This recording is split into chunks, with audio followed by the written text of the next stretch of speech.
आप एक ब्राह्मण हैं। नहीं, मनुस्मृति में ब्राह्मणों को तो इतना उच्च पद पर दिखाया गया है, इतना संविधान अच्छे भी से कहता है मैडम, संविधान भी हमें ऊंचे पद पे ही रखता है। भेदभाव करने वाला चाहे वो मनुष्य हो या जानवर हो या फिर कोई किताब हो, जो भेदभाव करने का काम करेगा उसको जला देना चाहिए। और अमन छीन लेंगे, चमन छीन लेंगे, और संविधान को अगर छूने की कोशिश की मनुवादियों तो तुम्हारी अर्थी से तुम्हारा कफन छीन लेंगे। लेकिन फिर भी बयान आते हैं कि संविधान को बदल देना चाहिए, या इतने सालों बाद तो कहीं ना कहीं बदलाव होना मैडम चाहिए। एक चीज बताइए कि अगर बाबूजी पुरनिया हो जाएं, बुजुर्ग हो जाएं, तो बाबूजी को बदल दीजिएगा। लेकिन मुझे लगता है कि कहीं ना कहीं बहुजन साथी अभी भी सोए हुए हैं। बाबा साहब रात रात जागा करते थे। एक बार उनसे किसी ने पूछा कि आप जागते क्यों हो, तो उन्होंने कहा हमारा समाज सोया हुआ है। तो आज भी कहीं ना कहीं बहुजन समाज सोया हुआ है, वो जाग नहीं रहा है, जागरूक नहीं हो रहा है, शिक्षित नहीं हो रहा है। जिस दिन वो शिक्षित हो गया और जागरूक हो गया, भारतीय जनता पार्टी का लोटिया गुल हो जाएगा। और ये भाई भैया किस समाज से हैं? बहुजन समाज। मैं बहुजन समाज से हूँ और जाति का चमार हूँ।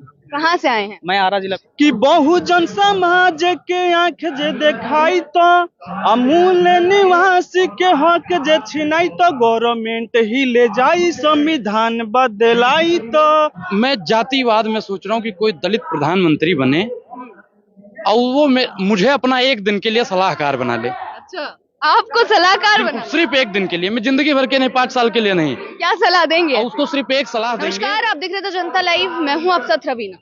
धर्म और गुलामी एक साथ नहीं चल सकते, ये वो शब्द हैं जो बाबा साहेब ने कहे थे 25 दिसंबर 1927 को, उसी दिन जब असमानता की किताब कहे जाने वाली मनुस्मृति का दहन किया था। इतने वर्ष बीत चुके हैं, इतने साल बाद भी बाबा साहेब को मानने वाले लोग, बाबा साहेब के अनुयायी 25 दिसंबर को उसी तारीख को वही दिन मनाते हैं, मनुस्मृति दहन दिवस।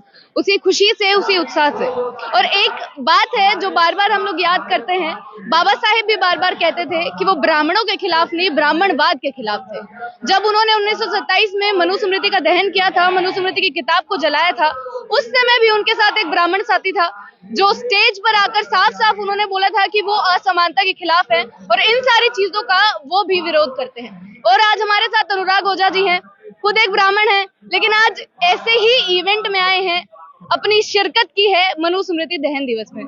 अनुराग जी, आप बताइए, आप कैसे समझ पा रहे हैं इन सारी चीजों को, इतने सालों बाद भी मनुस्मृति दहन दिवस को मनाया जाना? तुम देखिए, इस देश में अगर शौर्य दिवस मनाया जाता है तो मनुस्मृति दहन दिवस क्यों नहीं मनाया जाना चाहिए? बताइए आप। नहीं, सवाल हम कर रहे हैं, आप समझ कैसे रहे इन सारी चीजों को? क्योंकि एक चीज बताइए, जो असमानता करता हो, जो छुआछूत करता हो, कि जो SC ST ओबीसी माइनॉरिटी के लोग हैं उनको जो दूर करता हो, ब्राह्मण बनिया ठाकुर को जो दूर करता हो, हम ऐसे किसी भी ग्रंथ को नहीं मानते। वो किसी भी धर्म का हो, किसी भी मजहब का हो, अगर भेदभाव करता है तो हम उस ग्रंथ को नहीं मानते हैं। आप एक ब्राह्मण हैं। नहीं, मनुस्मृति में ब्राह्मणों को तो इतना उच्च पद पर दिखाया गया है, इतना अच्छे संविधान से भी कहता है मैडम, संविधान भी हमें ऊंचे पद पे ही रखता है। संविधान ने थोड़ी कहा है कि जो ब्राह्मण है वो सफाई करेगा या क्या करेगा। मैडम, सब कर्म से होता है। कर्म करो पर ध्यान रहे, पथ छूटे ना, और इतनी देवो हवा की गुब्बारा फूटे ना। अहंकार का जो गुब्बारा होता है, चाहे ब्राह्मण का हो या दलित का हो या मुस्लिम का हो या किसी का भी हो, अहंकार नहीं होना चाहिए, नहीं तो अहंकार गुब्बारा फूट जाता है। ठीक उसी प्रकार अहंकार हो गया था लोगों को, बाबा साहब ने आप बोल तो रहे हैं, लेकिन आज भी देश में ऐसे बयान आज की तारीख में आते हैं जो सुनकर सबके कान खड़े हो जाते हैं। हाल फिलहाल विवेक बिंद्रा जी का बयान आया है कि शूद्रों को सिर्फ असिस्ट करने के लिए रखना चाहिए, अगर लीडरशिप में भेजा तो दिक्कत हो जाएगी। हमारे भाई बहुत बेहतर बता पाएंगे इसके लिए, क्योंकि एक जाके पाँव न फटे विवाहित एक आ जाने पीर पर आई। अगर विवेक बिंद्रा जी उस समाज से आते तो मुझे लगता है कि वो भी संविधान और आरक्षण के पक्ष में होते, और अपनी बीवी का जो नहीं हुआ वो संविधान का और दलितों का क्या होगा। सम्राट अशोक कौन से समाज से थे? सबसे पहले उनके ऊपर लेना चाहिए। क्या नाम है आपका, कहाँ से? ताजुद्दीन गादरे, मेरठ से। और आप बतलाइए, सम्राट अशोक का जो राज था वो आज तक कौन से ब्राह्मणों के जैसा रहा है? सबसे नंबर 1 का राष्ट्र में पूरा राज चला करके दिखा दिया। फिर उसके बाद में जब यहाँ औरंगजेब थे, मुस्लिम थे, उन्होंने इतना नंबर 1 का चला दिया, GDP नंबर 1 पे चला दी। और आप कहते हो कि बिंद्रा को लेकर के जो एक जिसकी कहीं छवि नहीं है, जो 1% के लोग हैं, 2% के लोग हैं, आप उनकी बात करते हो। इतने बड़े मोटिवेशनल स्पीकर हैं, इतने बड़े मोटिवेशनल स्पीकर हैं, इतने लोगों को इन्फ्लुएंस करते हैं और इस तरीके के बयान देते हैं। वो खुद पागल है, वो क्या मोटिवेशन करेगा जिसमें अपनी क्षमता नहीं है बोलने की। जो अपना घर ना सुधार पाता हो, अपने पारिवारिक दाम्पत्य जीवन को ना सही कर पाता हो, समाज को क्या सुधारेगा मैडम? मुझे तो अब उनकी योग्यता पे भी शक हो रहा है। कहीं ऐसा तो नहीं कि मोदी जी की तरह डिग्रियां फर्जी है। अच्छा, आरोप अब सीधा सीधा लगा रहे हैं। कोई आरोप नहीं लगाया है, मैंने कोई आरोप ही नहीं लगाया मैडम। मैं तो पूछ रहा हूँ डिग्रियां कहीं फर्जी ना हो। देखिए, आज ही वो दिन है जब हम मनुस्मृति दहन दिवस मना रहे हैं। उन्हीं चीजों का दहन दिवस जो असमानता की बात करते थे, जातिगत भेदभाव की बात करते थे, और उसी मैम भेदभाव करने वाला चाहे वो मनुष्य हो या जानवर हो या फिर कोई किताब हो, जो भेदभाव करने का काम करेगा उसको जला देना चाहिए। और अमन छीन लेंगे, चमन छीन लेंगे, और संविधान को अगर छूने की कोशिश की मनुवादियों तो तुम्हारी अर्थी से तुम्हारा कफन छीन लेंगे। लेकिन फिर भी बयान आते हैं कि संविधान को बदल देना चाहिए, या इतने सालों बाद तो कहीं ना कहीं बदलाव होना मैडम चाहिए। एक चीज बताइए कि अगर बाबूजी पुरनिया हो जाएं, बुजुर्ग हो जाएं, तो बाबूजी को बदल दीजिएगा। उनसे पूछ लीजिएगा, अगर वो जवाब दे दें तो संविधान बदल दीजिए, मुझे दिक्कत नहीं है। लेकिन पहले वो लोग अपने बाप को बदल दें। उन्होंने बोला 2029 तक इसी संविधान को देखना चाहते हो। अरे हम कह रहे हैं कि जब तक अनुराग ओझा ना मरे, अनुराग ओझा की आने वाली 7 पुश्तें ना मरे, तब तक ये संविधान रहना चाहिए। इतना बढ़िया है। बिल्कुल संविधान बढ़िया है। मैडम आप बताइए कि आप कैसा संविधान लाना चाहती हैं? नागापुर वाला? आप कैसा संविधान लाना चाहती हैं जो भारतीय जनता पार्टी की प्रयोगशाला में लिखा जाए? आप कैसा संविधान लाना चाहती हैं जिसमें मणिपुर महिलाएं नग्न अवस्था में घूमती रहे और सरकार ठप मार के बैठी रही? आप कैसा संविधान मैडम चाहते हैं कि SC ST OBC माइनॉरिटी के ऊपर अत्याचार होता रहे और सरकार खामोश बैठी रही? आप कैसा संविधान चाहते हैं कि दलितों के मुंह पे मैडम आपने देखा होगा कि पेशाब किया जा रहा था, लोग खामोश बैठे थे? आप बताइए मैडम कि आप कैसा संविधान चाहते हैं कि बिहार में आपने देखा होगा कि एक दलित महिला को घसीटा जा रहा था, उसने पैसा उधार लिया था, 1500 रुपए का मसला था। अब बताइए आप कैसा संविधान चाहती है मैडम? कैसा संविधान चाहते हैं? इन सब सवालों के जवाब उन लोगों को मिल पाते हैं जो लोग फिर भी सवाल उठाते रहते हैं, इस तरीके के बयान देते रहते हैं, लगातार इस तरीके के बयान आते हैं। मैडम ये हम लोगों की बात वहां तक पहुंच नहीं पाती है ना। संविधान बदलने के लिए 24 घंटा, मैं फिर कहता हूं कि जितने भी बहुजन साथी हैं ना, सबसे ज्यादा संख्या उन्हीं की है। 100 में 90 शोषित हैं, शोषितों ने ललकारा है धन धरती और राजपाट पर 90 भाग। हमारा सिर्फ कहते हैं, लेकिन ये करके कब वो दिखाएंगे, ये बात पूछता है भारत। अगर वो लोग जागरूक हो गए ना, तो मुझे नहीं लगता किसी के माई ने इतना दूध पिलाया है कि वो संविधान बदल दे। अभी तो बोलते हैं कि जागरूक हो रहे हैं, एक साथ हो गए हैं, मिल गए हैं सब। मैडम देखिए, कहीं ना कहीं मैं अगर बोलूंगा तो बहुजन साथी कहेंगे कि हमारा अपमान हो रहा है, लेकिन मुझे लगता है कि कहीं ना कहीं बहुजन साथी अभी भी सोए हुए हैं। बाबा साहब रात रात जागा करते थे। एक बार उनसे किसी ने पूछा कि आप जागते क्यों, तो उन्होंने कहा हमारा समाज सोया हुआ है। तो आज भी कहीं ना कहीं बहुजन समाज सोया हुआ है, वो जाग नहीं रहा है, जागरूक नहीं हो रहा है, शिक्षित नहीं हो रहा है। जिस दिन वो शिक्षित हो गया और जागरूक हो गया, भारतीय जनता पार्टी का लोटिया गुल हो जाएगा, और जितने भी लोग संविधान बदलने की रणनीति बनाते हैं उनका भी होलिया गुल हो जाएगा। एक सेकंड सर, आज भी कहीं ना कहीं लोग कहते हैं कि लोगों के व्यवहार में, लोगों के विचारों में मनुस्मृति को बेशक ही ना माना जाए, अब हमारे देश उस तरीके से ना चले, लेकिन विचारों में कहीं ना कहीं विद्यमान है आज भी। मैडम हम नहीं मानते हैं ये। भाई भैया किस समाज से हैं? बहुजन समाज। मैं बहुजन समाज से हूँ और जाति का चमार हूँ। कहाँ से आए हैं? मैं आरा जिला बिहार से हूँ। बिहार से आए हैं, यहाँ पर आज इस इवेंट के लिए आ गए हैं, सारी चीजों को समझने के बाद। जी जी बिल्कुल। आज समझ पा रहे हैं कि इतने साल बाद भी, जब बाबा साहेब ने मनुस्मृति का दहन किया, आज इतने साल बाद भी लोग उन्हीं को सेलिब्रेट कर रहे हैं, उन सारी चीजों को यहाँ इकट्ठा होकर। जी बिल्कुल सही बात है। और मैं इस पे एक गाना भी गाया था, जैसे आप बोल रहे हैं कि संविधान को बदल दिया जाएगा, मनुस्मृति लागू किया जाएगा।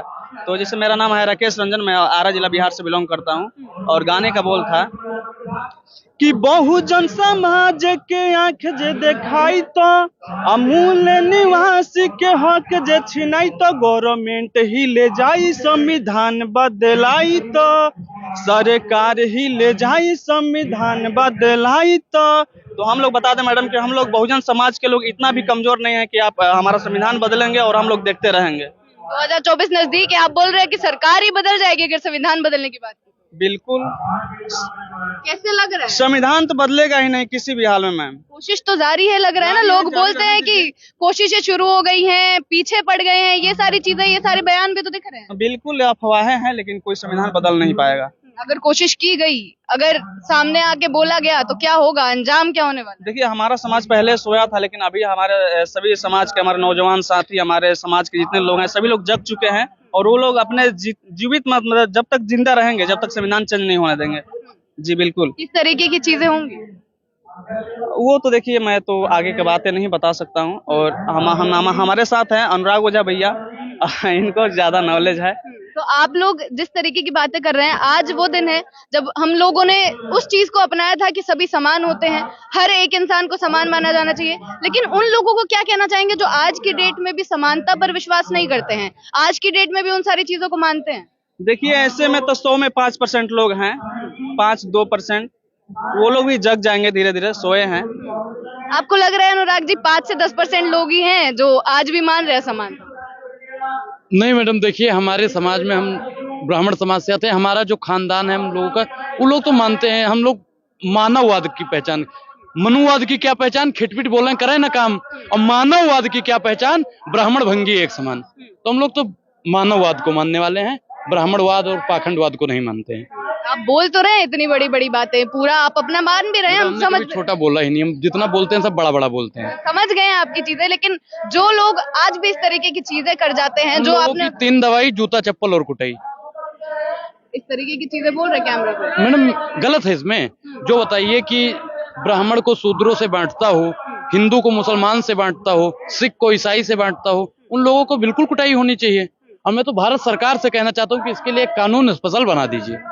जो कानून चल रहे हैं वो तो फॉलो हो नहीं पा रहे हैं, उनसे तो न्याय मिल मैडम नहीं पा देखिए, रहा है। हम लोग नहीं फॉलो करवाएंगे, वो काम होता है पत्रकारों का कि सरकार से पूछा जाए। तो अगर आप मोदी जी से पूछेंगे कि कानून व्यवस्था क्यों नहीं बेहतर है, जैसा आके पापा से पूछेंगे तो वो और ज्यादा बेहतर बता पाएंगे। चलिए एक चीज आपसे पूछते हैं कि आप बाबा साहब के बारे में पढ़ते रहते हैं, उनके कोट्स को भी सामने रखते हैं, उनके आइडियाज को भी सामने रखते हैं, आपको किस तरीके की चीजें समझ आ रही कि इतने साल बाद भी जो बाबा साहब ने सपना देखा या जिस चीज की बात उन्होंने तब की थी, कहाँ तक पहुंच पाए हम लोग उनके विचारों पर आगे बढ़ने के लिए? मैम 50% या 55% तो हम लोग बढ़ चुके हैं, और अभी जो 40-45% बच रहा है, उसमें जो सुप्त चेतना में पड़े हुए, मैं उन्हें जगाने आया हूँ और देशद्रोहियों को उनकी औकात दिखाने आया हूँ।